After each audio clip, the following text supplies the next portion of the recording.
and gentlemen, welcome. This is According to Callus. This is episode 202, and we're going to call it the School Board Special. It is a Monday night, and I just looked on my calendar, and it has been 5 days since my last episode.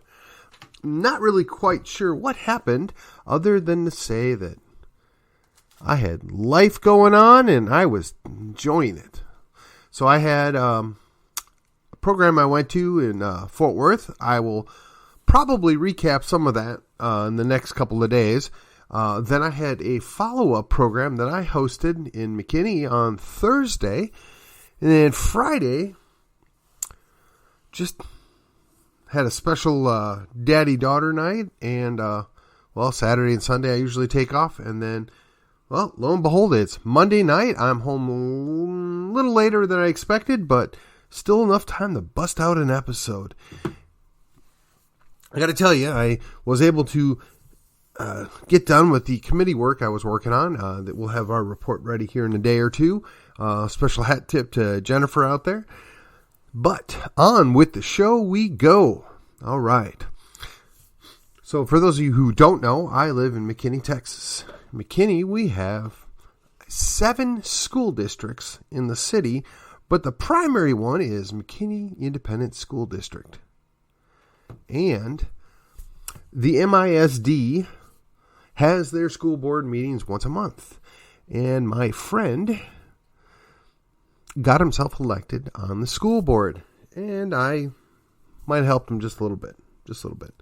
And I'm glad and proud that he's there and he is doing good work. However, he's not following the game plan. He dared to ask some questions. He dared to not follow along with the narrative. Now, one would think that there would be room for discussion. There would be room for some questions. There would be room for opposing ideas, but apparently not. And I know I've touched on this briefly in the past, but let me just recap, because there are rules, and then there are rules. So the rules are, for the rest of us, we can only behave in a certain manner, unless, of course, we are friends of the board president. Then we can name people by name and blame them for everything bad that has happened. And that's perfectly fine and legit. And there is zero consequence, not even a hand slap or a dirty look. Nope. That's all perfectly fine. But if I were to say something negative about a board member or a principal or the superintendent, I would likely be cut off. And if I wasn't, I would be chastised and bemoaned that I wasn't following the rules of decorum, and how dare I? Oh, let me clutch my chest, hold my pearls tight, because I'm so offended. Really? All we want are consistent rules. Those that are elected need to be held to the same level of accountability, actually, if not more, than those of us that are not elected in office. Those that wear badges ought to be held to a higher standard as well. After all, they are given authority, and with great authority / power comes great responsibility. I mean, for those of you even the slightest bit familiar with Spider-Man know where that's coming from. Now, one of the things that I have noticed in this hubbub, and that's my word, the hubbub, on the pornography in schools. Well, they kind of blew it up into a straw man argument last month, saying that we wanted to ban books, or we wanted to burn books, is what I heard. First of all, until last month, I never once addressed that issue. That's not my issue. I have friends there. That's their main concern, is the porn in schools. And while that's not my main concern, that doesn't mean that it isn't a concern. It isn't something that bothers me. I'm really, as much as I am an advocate for the First Amendment, I wonder just how important is it that we put obscene material in front of little boys and little girls? Is it really necessary that a middle school student gets a comic book version of how to properly pleasure yourself, or, alternative methods of intercourse? And I'm trying to keep this PG-13, or even G would be better. But, how is this appropriate for a middle school, or, God forbid, an elementary school? Yet, this stuff is all available to your children. And the good Christians on the school board are just A-okay with that. Well, there must be some redeeming value here because the library people told us it's okay. Hey, and little Rick McDaniels said, you need not worry about this. It's all good. Well, I'm just curious. For at least, to my knowledge, 3 of the people that serve on our school board have I want to be careful how I say this, have been known to attend First Baptist in McKinney. And I'm just curious if they would be really comfortable with sharing with their pastor the reading material that they protect to be given to 6-year-olds. I'm just curious if they would like to share that with, the youth pastor of what they make available for junior high kids. I'm just, really curious, as at least to my best of my knowledge, one of these people used to teach a Sunday school class. One wonders what was acceptable in that Sunday school class if this is what's acceptable in the school library. Oh, I'm not making an accusation there. I'm just asking questions. If that's the way we're going to play the game, 2 can play that game. I can certainly climb down in the gutter with our school board people and some of the stuff that they tolerate and find acceptable and protect. If that's what we're going to do now. Unfortunately for me, I have to hold myself to a higher standard, so I'm going to not go down that path. But while we're on the subject of being good Christians and all, one of these school board members paid us a visit. Yes, my church was celebrating 25 years this last week. 25 years in the city of McKinney. And one of those people was singled out because our church first met in the school that person was a principal in, 25 years ago. And from what I know about the guy, he's a good stand-up guy. He does the right thing. He's a good Christian role model. So I wonder, is he going to do the right thing? Is he going to do the right thing? And I could call him out by name, but it's not that hard to figure out who I'm speaking of. But my concerns and my issues have always been the issues, not the personalities. I don't go after individuals if I can help it. I stick to the issue at hand. So I ask the question, will you do the right thing? You know what the issue is. You're very much aware of what the issue is. And regardless of what story you're being fed, what propaganda has been piped into you, you know what's right and wrong. Would you want your grandkids looking at that material, reading that material? I think we already know the answer is no. And while we're on the subject, a good number of the speakers last month were very concerned that we're wanting to punish and ostracize and mistreat people. No, nobody wants that. Nobody thinks that way. Talk about the slippery slope. You've created the cliff. Oh, yes. We don't want to take books that are an instruction manual on how to have deviant behavior and give them to young kids. But on the flip side, nobody's advocating stoning somebody here. Come on. Get a grip. Do away with the straw man nonsense and deal with the issue at hand. There's this nice, creative loophole provided in the obscenity clause in the state Texas laws that allow for instructional educational material to be obscene and not be illegal. How does that work?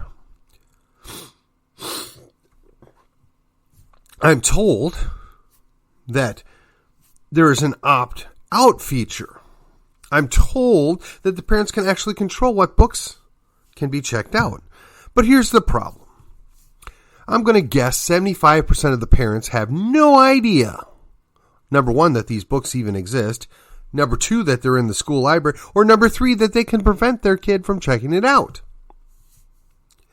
Now, I remember being 10, 11, 12 years old, and I remember coming across things that were wholly inappropriate, but never ever would it have been in the school library. Never ever would it have been in the public library. No, you might have been at the neighbor's house in the older brother's room. And, when your mom finds out, she doesn't congratulate you and say, "Oh, well, little Stevie, that's just great. You're getting to explore your inner self and, decide what you are." No. She recoiled in horror, destroyed the offending material, and then proceeded to lecture me on, well, number one, this is not expected nor allowed in this house. Number two, do you think your father would be proud of you for doing this? And number three, pretty sure that Jesus would have some pretty stern words about what you're doing here. But we ended with the idea of go and sin no more. After a lengthy punishment and some consequences for bad behavior. But again, that's something that I had to get by less than easy means as a young boy.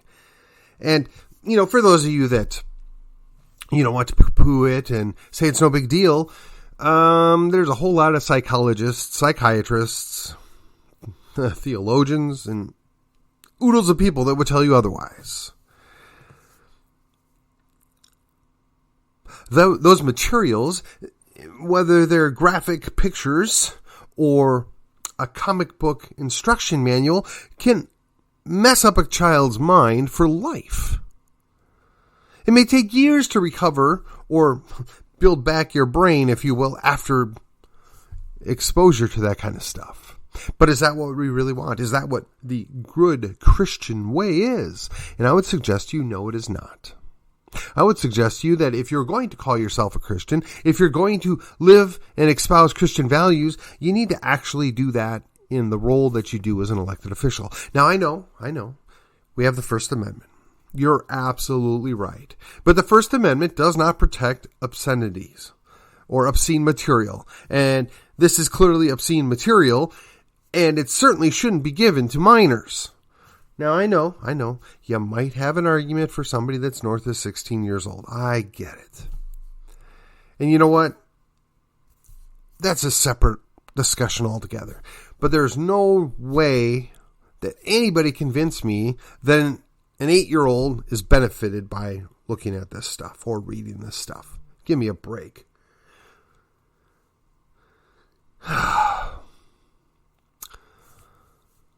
So what I'm hoping for, what I'm expecting, is we're going to come up with a new plan. Somebody's going to be able to come out and say, you know what? We've talked about it as a board, and we've decided instead of having the opt-out feature, we're going to make it an opt-in feature. So in other words, if you as a parent are perfectly fine with your children reading pornographic material or partaking in obscene literature, you can do that. But we're not going to encourage it. In fact, we would prefer not to even provide the books, but since we already have them, we're going to put them in a special area where you have to have special permission to go get them in the high school. But because we care about your children, because we want to protect your children, because that's our job, we're not going to have this in the middle schools. We're not going to have this in the elementary schools. That's what I'm hoping happens. We're going to change the narrative. We're going to change the direction of the school district. And while we're on the idea of changing the direction of the school district, explain to me how it is that we have the same superintendent that took us from A-rated school district to a B-rated school district, and apparently we're getting ready to, just give him some more money and pat him on the back and tell him what a great job he's done. Again, where is the school board? What are they doing? Do they really think their constituents are happy with this? Do they think this is a great outcome, that we're just happy that we have a B student, that we've got a B school district? I don't know. One wonders.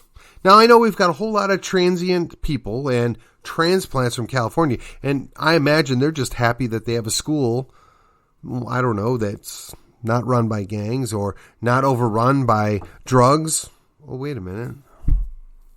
Well, I guess they're just happy to be out of California and they don't care. But for me, I would imagine that most parents want the schools to actually teach their children, well, I don't know, language arts, history, science, math. You know, we used to call them the 4 R's. And, you know, it'd be helpful if they could, I don't know, write in cursive, even though nobody really does that anymore. But, you know, that's maybe asking too much. Or they can use a keyboard. I mean, that probably is more useful in today's day and age. But are we even able to do that? No, but we spend an inordinate time worried about people's pronouns and what people's ancestors did and how people might have treated each other, or some kind of microaggression or some other such nonsense that most 8-year-olds have no idea what you're talking about. I would say most 16-year-olds. Well, no, that's not true, because by the time they get to be 16, they've been properly brainwashed by the school district. So we'll just stick with 12-year-olds. Most 12-year-olds really have no idea what you're talking about. Of course, at that point, they may have been brainwashed too. So maybe we go back to the 6-year-olds, right? Most 6-year-olds have no idea of any of this nonsense. But as an interesting aside, I did find it interesting that I understand that our, how shall I say this? The superintendent told one of the new school board members, just close your mouth. I'm sorry. First of all, that's not how one adult talks to another adult.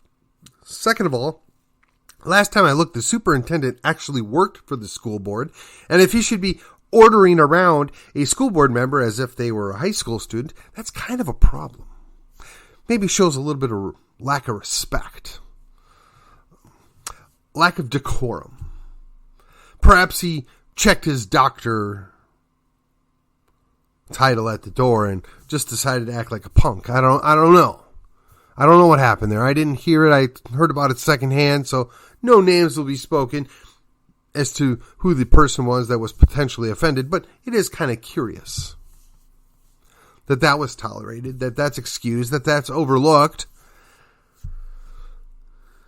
But while we're on the subject, the one guy who actually has addressed almost all of these issues is enemy number one. Yes, the one guy who, I don't know, took the time to listen to some parents and go find out exactly what was in the library. He's the problem. The one guy who ran on a different agenda, who asks questions, the one guy that, I don't know, isn't like all the others, he's the problem. He's enemy number one. So much so that the elected official that runs the city, or at least thinks he does, had to show up and lambaste him in his absence. Yes, clearly he is the embodiment of all that is evil in the McKinney School District. Never mind that half the people on that school board have been there more than 10 years.